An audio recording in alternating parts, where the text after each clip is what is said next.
ಯಾಕೆಂದರೆ ಒಂದೇ ಯಾವ ಥರ ಭಾವನೆ ಅನ್ನಿಸ್ತಾ ಇದೆ ಅಂತಂದರೆ,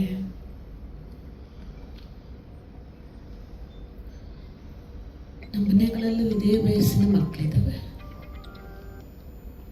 ಯಾವಾಗೂ ಹೇಳ್ತೀವಿ, ನನಗೆ ಮಣ್ಣು ಕೊಡೋ ಬದಲು ನೀನು ಹೊಟ್ಟೋದೇನಪ್ಪ.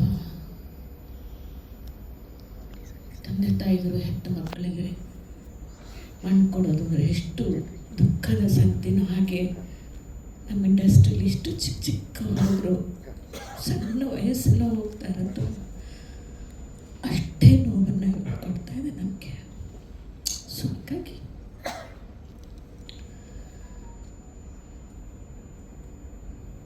ಇಷ್ಟೇ ಹೇಳ್ಬೋದು. ಯಾವುದು ಶಾಶ್ವತ ಅಲ್ಲ, ಹುಟ್ಟು ಶಾಶ್ವತ ಅಲ್ಲ,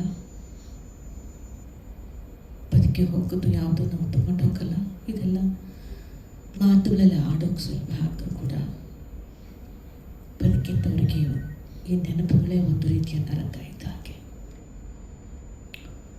ಅದನ್ನು ಮೀರಿ ಬದುಕೋದಿದೆಯಲ್ಲ, ಅದು ಒಂದು ಸವಾಲು. ಅದನ್ನು ಸ್ವೀಕಾರ ಮಾಡುವಂಥ ದಿನಗಳು, ಕ್ಷಣಗಳು, ದೊಡ್ಡ ಜವಾಬ್ದಾರಿ ಇದೆ. ನೀವು ಅದನ್ನು ನಿರ್ವಹಿಸಬಲ್ರಿ. ಸದಾ ಅವರ ನೆನಪು ನಿಮಗೆ ಶಕ್ತಿಯಾಗಲಿ, ಆ ಶಕ್ತಿನೇ ನಿಮ್ಮನ್ನು ಮುನ್ನಡೆಸಲಿ. ಇಷ್ಟೇ ಹೇಳಬಲ್ಲೆ. ಆರೋಗ್ಯ ಕಾಯ್ಕೊಳ್ಳಿ ಅಂತ ಹೇಳ್ತಿರ್ತೀವಿ. ದುಡಿಮೆ ದುಡಿಮೆ ದುಡಿಮೆ, ಸಂಪೂರ್ಣವಾಗಿ ನಮ್ಮನ್ನು ನಾವು ನಮ್ಮ ದುಡಿಮೆ ಕಡೆಗೆ ಹೆಚ್ಚು ಆಸಕ್ತಿನ ಕೊಡ್ತೀವಿ. ಕುಟುಂಬವನ್ನು ನಿರ್ವಹಿಸಬೇಕು, ಸಾಧನೆ ಮಾಡಬೇಕು, ಹೆಸರು ಮಾಡಬೇಕು, ಕೀರ್ತಿ ಯಶಸ್ಸನ್ನು ಗಳಿಸಬೇಕು ಅನ್ನೋದ್ರ ಹಿಂದೆ ಓಡೋದ್ರ ಜೊತೆಯಲ್ಲಿ ನಮ್ಮ ದೇಹ ನಮ್ಮ ಜೊತೆಯಲ್ಲಿ ಎಷ್ಟು ಸಾಥ್ ಕೊಡುತ್ತಾ ಇರುತ್ತೆ. ಆ ದೇಹದ ಕಡೆಯೂ ಕೂಡ ನೀವೆಲ್ಲರೂ ಸ್ವಲ್ಪ ಲಕ್ಷ್ಯ ಕೊಡಿ. ನಾವೆಲ್ಲ ಅದನ್ನೇ ಮಾಡಿರೋದು, ಬಟ್ ಹೇಗೋ ಆಯ್ತದು. ಆದರೆ ಯಾಕೋ ಇತ್ತೀಚೆಗೆ ಸಣ್ಣ ಸಣ್ಣ ವಯಸ್ಸಿಗೆ ಹೋಗೋರು ನೋಡಿದಾಗೆಲ್ಲ ಆತಂಕ ಆಗತ್ತೆ, ಭಯ ಆಗತ್ತೆ. ನಾವು ಡಯಟ್ ಮಾಡ್ತೀವಿ, ಎಕ್ಸಸೈಸ್ ಮಾಡ್ತೀವಿ, ಒಳ್ಳೆ ಊಟ ಮಾಡ್ತೀವಿ, ಎಲ್ಲ ಮಾಡ್ತೀವಿ. ಯಾಕೆ ನಾವು ಸಾಯ್ತೀವಿ ಗೊತ್ತಿಲ್ಲ. ಇಷ್ಟು ಸಣ್ಣ ವಯಸ್ಸಿಗೆ ಅನ್ಸುತ್ತೆ. ಬಟ್ ಎಲ್ಲ ಮಾಡ್ತೀವಿ, ಆದರೆ ಸ್ಟ್ರೆಸ್ ಅನ್ನೋದಿದೆಯಲ್ಲ, ವಿಪರೀತ ತಗೊಳ್ಳುವಂಥ ಕ್ಷೇತ್ರ ಇದು. ನಿರ್ಮಾಪಕರು, ಎಸ್ಪೆಷಲಿ ನಿರ್ದೇಶಕರು, ಈ ಎರಡು. ಯಾಕಂದರೆ ಎಲ್ಲ ಹೊರೆ ಅವ್ರ ಮೇಲಿರುತ್ತೆ.